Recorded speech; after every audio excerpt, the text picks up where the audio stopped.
everyone, it's Allie and welcome to Bookmas, and today we are going to talk about all of the new book releases in 2024 that I am most looking forward to.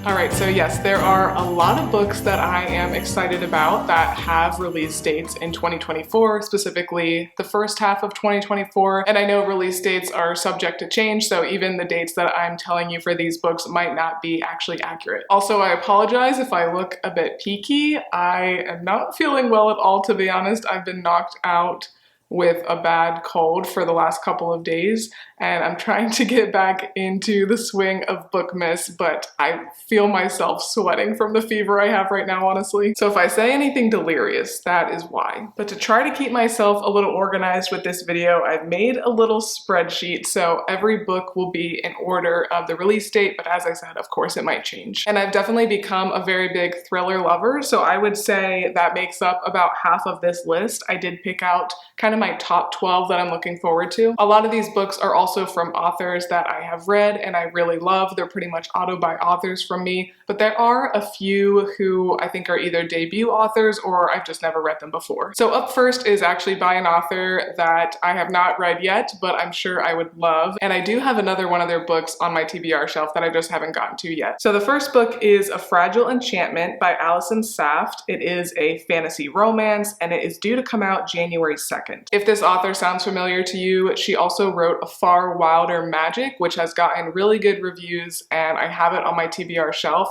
I honestly meant to read it in the fall, and I just kind of forgot about it. It just got tucked away with some other books. So I'll probably end up actually reading A Far Wilder Magic first in the next few months, and then if for some reason I actually really don't like that book, I won't go ahead and pick up A Fragile Enchantment, but I have a good feeling that I will really like both of them. I'll just give brief overviews for all of these books. As I said, this is a fantasy romance. I don't know if it's actually considered a romantasy, since that's a genre that's really taken on a life of its own, but it definitely has at least some romance in it. It says, a magical dressmaker commissioned for a royal wedding finds herself embroiled in scandal when a gossip columnist draws attention to her undeniable chemistry with the groom. So the premise almost sounds like it could be a story based in reality, but it sounds like there is this kingdom that they live in, and to me that just makes the romance a lot more fun. I've said it before a lot of times on here, I'm really not a romance girly, but when there is like a historical fiction element to it or a fantasy element to it, I actually really do enjoy those romance books. And it says that it is a Regency England inspired fantasy world. It's a sweeping romance threaded with intrigue, unforgettable characters, and a love story for the ages. So that sounds like it might actually be a really good one to read around Valentine's Day.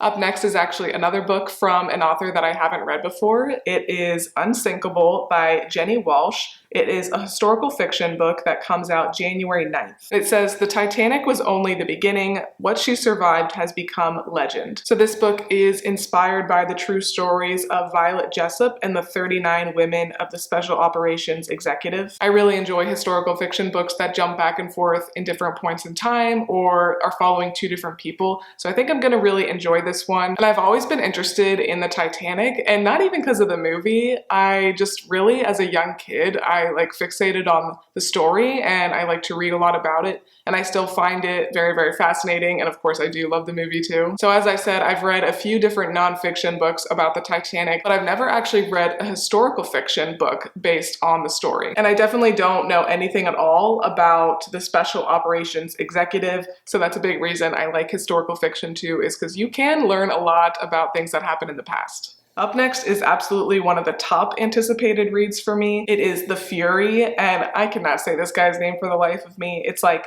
Alex Michaelides. I know he's Greek, but this book is a psychological thriller and it will come out January 16th. So this author wrote The Silent Patient and The Maidens, and I read The Silent Patient earlier this year, maybe in like February, March. I kind of put off reading it, honestly, because it was so talked about on Book Talk and BookTube. I kind of thought the hype would be too high, but I absolutely love the book. It was for sure one of my favorite books of the year, probably top 3 favorite books of the year. As soon as I finished The Silent Patient, I looked up what else he had, and as far as I know, he only has one other book out right now called The Maidens, and I didn't like that as well, but I still really enjoyed it. and it kind of confirmed that this author would be an auto-buy-author for me. So he was one that I looked up, when's his next book coming out, and yeah, thankfully, January 16th. This might be interesting because it says, this is a tale of murder, or maybe that's not quite true. At its heart, it's a love story, isn't it? Lena Farrer is a reclusive ex-movie star and one of the most famous women in the world. Every year, she invites her closest friends to escape the English weather and spend Easter on her idyllic private Greek island. For sure, very interesting to me. I love stories where they're like isolated in some way. Those are some of my favorite thrillers. And it sounds like the story is maybe going to be told by a reporter or maybe a friend. It says, my name is Elliot Chase and I'm going to tell you a story unlike you've ever heard. So yeah, I really enjoyed The Silent Patient. But with this premise and with the author's amazing writing style, I think this could very easily be even better than Silent Patient, at least for me. And I'm absolutely anticipating that it will be 5 stars. A lot of these I might not buy right away, but that's one that I'm gonna buy like the second it comes out. I'm actually hoping a lot of these will be available through Book of the Month, just because you do save a little bit of money that way, and sometimes you can get books even a little bit earlier than when they are technically released. Next, we have another thriller from another auto-buy author for me, and that is Stacey Willingham. I think this is maybe her 3rd book. It is Only If You're Lucky. And if that author sounds familiar to you, she did write A Flicker in the Dark and All the Dangerous Things. Both were very popular, and I think I gave them both each at least 4.5 stars. And this story has another one of my favorite settings, which is just academia. For some reason, I just really like books that are set in education. It says that Lucy Sharp is larger than life, magnetic, addictive, bold, and dangerous, especially for Margot, who meets Lucy at the end of their freshman year at a liberal arts college in South Carolina. Margot's shy, but when Lucy singles her out at the end of the year and she asks Margot to room together, Margot can't say no. The two girls have become really close, but by the middle of their sophomore year, one of the fraternity boys from the house next door has been brutally murdered and Lucy Sharp is missing without a trace. So I think that could very easily be another 5-star thriller for me. Next, we have a debut author who I think could very easily end up on Book of the Month because they do really like to shout out new authors. So this book is called Voyage of the Damned by Frances White. It's classified as a fantasy murder mystery and it comes out January 18th. When I was looking at different books that will be coming out next year, this one really caught my eye because it says, if Agatha Christie wrote fantasy, this would be it. It has magical passengers, epic adventure, and a twist you can't guess. For 1,000 years, Concordia has maintained peace between its provinces. To mark this honorary feat, the Emperor's ship embarks upon a 12-day voyage to the sacred goddess's mountain. Aboard are the 12 heirs to the provinces of Concordia, each graced with a unique and secret magical ability known as a blessing. All except one, Ganyamedes, who is the class clown, slacker, and all-around disappointment. When a beloved heir is murdered, everyone is a suspect. Stuck at sea and surrounded by powerful people, odds of survival are slim. So the main character is trying to step up and become the hero he was born to be and is going to try to unmask the killer. So this one sounds really interesting to me. I think it could go either way depending on how it's written, but definitely potential for 5 stars. Okay, the next one is one that I think a lot of people are very excited for, and that is Bride by Ali Hazelwood. It is a romance vampire fantasy that's going to come out February 6th. Ali Hazelwood is the one who wrote the very popular The Love Hypothesis, and she wrote a lot of other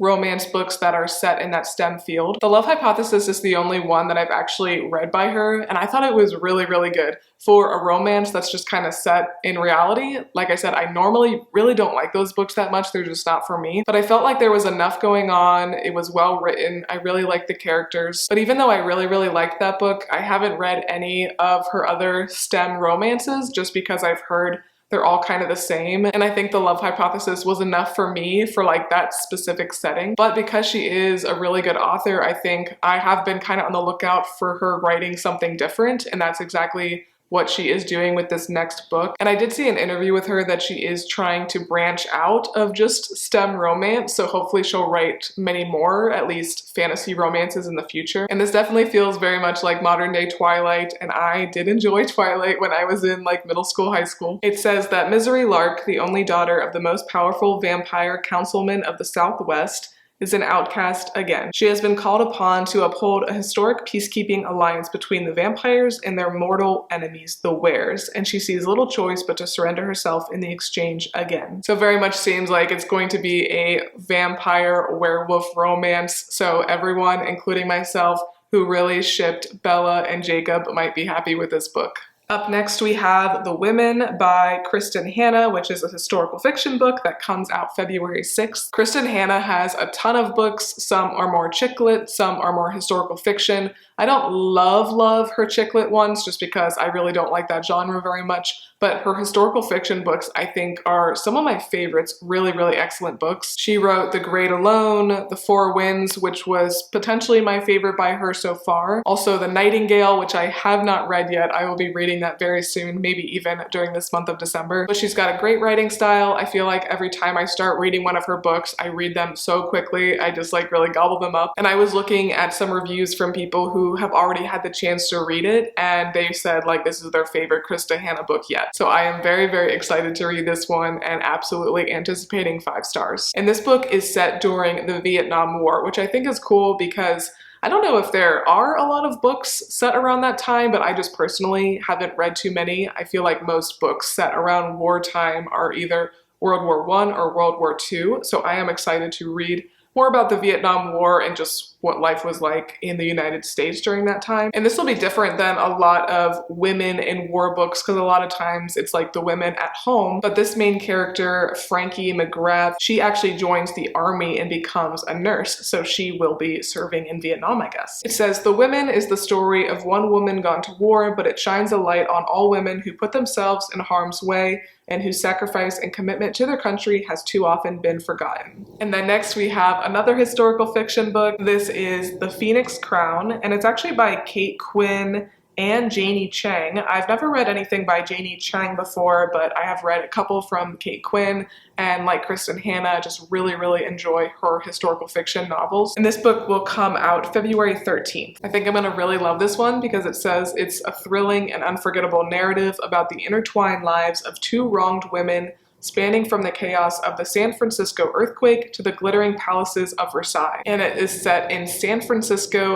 1906. Next is, I think, the only young adult book that I have on here, although I'm sure there will be other ones that come out that I'm just not aware of, because I do really like to read young adult books. This one is The Reappearance of Rachel Price by Holly Jackson. It's a young adult thriller that comes out April 2nd. Holly Jackson is the author of the Good Girl's Guide to Murder trilogy, which I really enjoy, and she's one that I specifically looked up to see if she had any books coming out this year. Holly Jackson, I think, is a really talented writer. I, of course, enjoyed the A Good Girl's Guide to Murder series. I also enjoyed another standalone book that she put out called 5 Survive, so she for sure will be an auto-buy author for me. This is a true crime-fueled mystery thriller about a girl determined to uncover the shocking truth about her mother's disappearance while filming a documentary on the unsolved case. So 18-year-old Belle is going to be looking into her mom's mysterious disappearance, which happened 16 years before. And then the last 3 are thrillers as well. It just kind of worked out that I had a lot of thrillers on this list. But do let me know what are the books you're most excited for in 2024 and also what your favorite genre is. But this next one is by Megan Miranda, who is absolutely an auto-buy author for me. It's called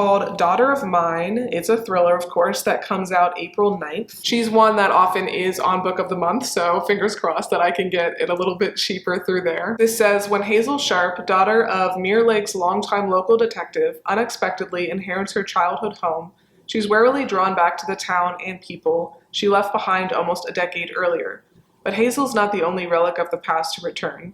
A drought has descended on the region, and as the water level in the lake drops, long-hidden secrets begin to emerge, including evidence that may help finally explain the mystery of her mother's disappearance. So back to back trying to find out why your mom disappeared. And then the last one I have is another thriller from an author that I've really enjoyed so far, and that book is The Housemaid is Watching by Frida McFadden, which is a psychological thriller that will come out June 11th. So this is the 3rd book in the Housemaid series, so of course you would want to go back and read the first 2 before you get to this one. But this I think will be interesting because it seems like it's going to take place quite a bit after the ending of the second book, and the second book did take place a bit after the ending of the first one too. So if I'm understanding this correctly, the main character is the same main character from the first two, and she's now married with kids, so it is quite a bit later. And it sounds like it's going to be a little bit of a thriller with the neighbors and the neighbor's maid. And I feel like those books are always really good too, and they usually make very good movies when it's like a very picturesque, quaint little neighborhood and there is some kind of mystery going on. So I don't know if they're making these books into a miniseries maybe, or maybe they will do movies. I'm sure they will eventually because they have been very, very popular. But I think I did give both of the first two books 5 stars. Okay, I actually realized I did miss one, and it's another one that I'm really, really looking forward to. It is The Last Murder at the End of the World by Stuart Turton.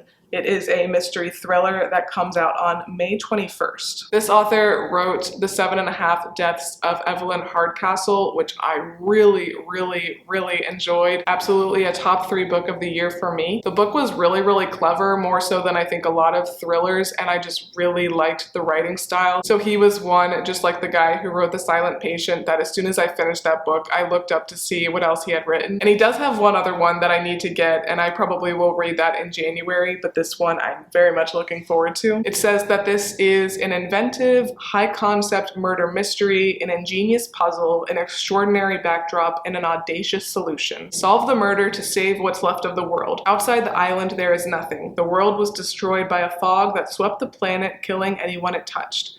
On the island, it is idyllic. 122 villagers and 3 scientists living in peaceful harmony. The villagers are content to fish, farm, and feast, to obey their nightly curfew, to do what they're told by the scientists. Until, to the horror of the islanders, one of their beloved scientists is found brutally stabbed to death. And then they learn that the murder has triggered a lowering of the security system around the island, the only thing that was keeping the fog at bay. If the murder isn't solved within 92 hours, the fog will smother the island and everyone on it. But the security system has also wiped everyone's memories of exactly what happened the night before, which means that someone on the island is a murderer and they don't even know it, and the clock is ticking. So yeah, just knowing how this guy writes, I think this is going to be very, very good and probably will be another top book of the year for me. But alright you guys, those are my most anticipated books, at least for the first half of the year of 2024. But honestly, a lot of these books are from some of my favorite authors, so I'm sure there will be some really good ones coming out later in the year that I will look forward to reading, but I think it's going to be a really good first half of the year. But if you like this video, if you're liking Bookmas so far, please make sure to give me a big thumbs up and subscribe. It really does help my channel out a lot. Thanks again for watching, and I will see you next time. Bye!